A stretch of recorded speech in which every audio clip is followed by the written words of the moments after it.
બનાસકાંઠા જિલ્લાના વડગામ તાલુકાના ચંગવાડા ગામે એક ખેડૂતનું કરંટ લાગવાથી મૃત્યુ થયું છે. ખેતરમાં બટાકાના રક્ષણ માટે ગોઠવેલા વીજવાયરમાંથી કરંટ લાગતા ગોવિંદભાઈ નામના ખેડૂતનું મોત થયું છે. તેમને બચાવવા ગયેલા તેમના પુત્ર અને પુત્રી પણ ઇજાગ્રસ્ત થયા હતા.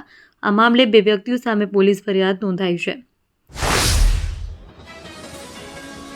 બનાસકાંઠા જિલ્લાના માર્ગ અકસ્માતોમાં વધારો જોવા મળી રહ્યો છે. આજે શુક્રવારે વહેલી સવારે 11 વાગ્યે ડીસા પાટણ હાઈવે પર એક ઇનોવા કારના ચાલકે સ્ટેરિંગ પરથી કાબુ ગુમાવતા કાર ઝાડ સાથે અથડાઈ હતી. અકસ્માતમાં એક યુવકનું ઘટના સ્થળે મોત નીપજ્યું હતું. ધાનેરા શહેરમાં સેવાકીય કાર્યો કરતી સંસ્થા એજ્યુફન ફાઉન્ડેશન સંચાલિત ખીચડી ઘરમાં રસોઈ બનાવતી વખતે કુકર ફાટવાની ઘટના બની છે. સમગ્ર ઘટના સીસીટીવી કેમેરામાં કેદ થઈ છે. સદનસીબે ઘટનામાં કોઈની ઈજા થઈ ન હતી. એજ્યુફન ફાઉન્ડેશન દ્વારા સંચાલિત ખીચડી ઘર હોસ્પિટલોમાં દર્દીઓ અને તેમના સગાઓ, વૃદ્ધો અને નિરાધાર લોકો માટે ભોજન પૂરું પાડવાનું સેવા કાર્ય કરે છે. ઘટના સમયે સ્ટાફ ગેસના ચૂલા પર કુકરમાં રસોઈ બનાવી રહ્યો હતો.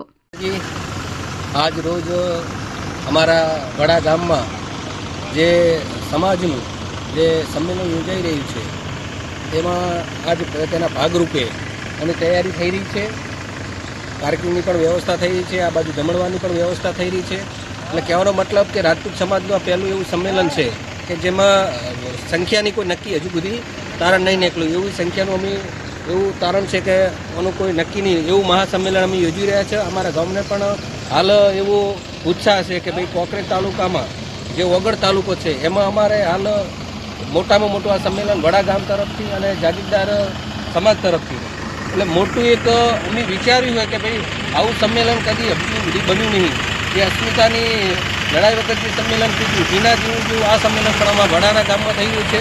અને કોકરેજ અને વગર તાલુકાના બંને તાલુકાના યુવાનો વડીલો આજે એક ઉત્સાહ છે કે ભાઈ ખરેખર આપણે સમાજ માટે કંઈક કરવું પડે એટલે સમાજના માટે કરી અને આજ આખા તાલુકા બંને તાલુકાના યુવાનો વડીલો આજે એકજૂથ થઈ અને 8484 ગઢવાડા વિભાગ, ટીંજવાડા વિભાગ, દેલવાડા, સુણસર આજુબાજુના તમામ ગામોના જે સમાજના બંધુઓ છે તેમને વડા ગામ વતી હું સરપંચ મોહબ્બતસિંહ ગુલાબસિંહ આપ સૌને આવકારું છું કે આવો આપણે સમાજનું એક શિક્ષણ સુધારો લાવીએ, સમાજના કુરિવાજો દૂર કરીએ અને સમાજ માટે કંઈક દાખલો આપણે બે કુદરતે આપણે સારું જીવન આપ્યું છે. રાજપૂત બનાસકાંઠા જિલ્લાના ઓગળ તાલુકાના વડા ખાતે રાજપૂત સમાજનું મહાસંમેલન 18 જાન્યુઆરી 2026ના રોજ યોજાશે. આ સંમેલન વડા સ્થિત જોગમાયા મંદિરના ગ્રાઉન્ડ પર સવારે 10 વાગે શરૂ થશે. કાંકરેજ અને ઓગળ તાલુકાના જાગીરદાર રાજપૂત સમાજ દ્વારા આ બંધારણ મહાસંમેલનનું આયોજન કરવામાં આવ્યું છે. આ સંમેલનનો મુખ્ય ઉદ્દેશ્ય સમાજને નવી દિશામાં આગળ વધારવા માટે બંધારણ સંબંધિત મુદ્દાઓ પર ચર્ચા કરવાનો છે. ભાભર વિસ્તારમાં થયેલી અતિવૃષ્ટિને કારણે ખેતી પાકોને ભારે નુકસાન થયું છે. સરકાર દ્વારા રાહત પેકેજ જાહેર કરવામાં આવ્યું હોવા છતાં અનેક ખેડૂતોને પૂરતું વળતર ન મળતા આજે ખેડૂતો મામલતદાર કચેરીએ પહોંચ્યા અને આવેદનપત્ર પાઠવીને એની માંગ ઉઠાવી છે. ઓછી જમીન અને ઓછા નુકસાનવાળા ખેડૂતોને વધુ સહાય, જ્યારે વધુ જમીન અને વધુ નુકસાનવાળાને ઓછી સહાય મળ્યાના આક્ષેપ જવાબદારો દ્વારા વહાલા દહલાની નીતિ અપનાવ્યાનો ખેડૂતોનો આક્ષેપ છે.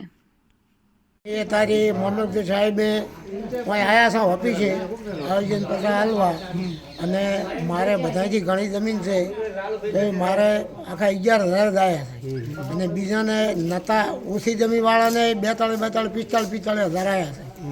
હવે એનું શું સરકારમાં એ શું કરશે એનું? મને ન્યાય મળ્યો નથી.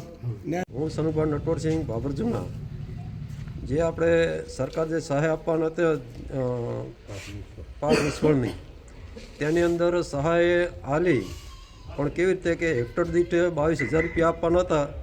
એની અંદર કોઈને 2 હેક્ટર હતા તો કોઈને 44 મળ્યા છે, કોઈને 2 હેક્ટરની અંદર 2 હેક્ટર હતા તો પૈસા ઓછા મળ્યા છે અને હેક્ટર હતી તો એમને 44 મળ્યા છે, કોઈને 10 મળ્યા, કોઈને 15 મળ્યા. હવે આ સરકાર કેવી રીતના પૈસા લે એ અમને ખબર નથી અને આ સુધી અમુકને તો પૈસા લિસ્ટમાં આવ્યા છે પણ પૈસા હજુ ખાતામાં આવ્યા નથી. તો એની અંદર અમારે સરકારને કેવી રીતનું કરવું તો અમને કોઈક સરકાર મને માહિતી આપે અને બીજું કે અમુક હજુ ફોર્મ નથી ભરે એનું પણ શું કરવાનું એમ. આજે તમે શા માટે આવેલા? આજે અમારે આ જે પાક નિષ્ફળમાં આપણે જમીન ધોરણો પૈસા નથી મળ્યા એના માટે અમે સૌ આવ્યા છે ખેડૂતો. આજે અમે મામલતદાર ઓફિસે આવ્યા હતા, આવેદનપત્ર આપ્યું છે અને જે જમીન ધોવાણના પાક નિષ્ફળના પૈસા જે મળવામાં સરકારે આપ્યા પણ ઓછા વધતા આપ્યા છે એવું બધું કરેલ છે. વાલા દ્વારાની નીતિ અપનાવેલી છે. હેક્ટર દીઠ નક્કી થયેલા રકમ પ્રમાણે ખેડૂતોને વળતર મળેલ નથી અને ખેડૂતો વંચિત પણ રહી ગયા, કોઈ ફોર્મ ભર્યા વગરના પણ રહી ગયા છે. એટલે આમના માટે શું કરવું એટલે સરકારને અમારી વિનંતી.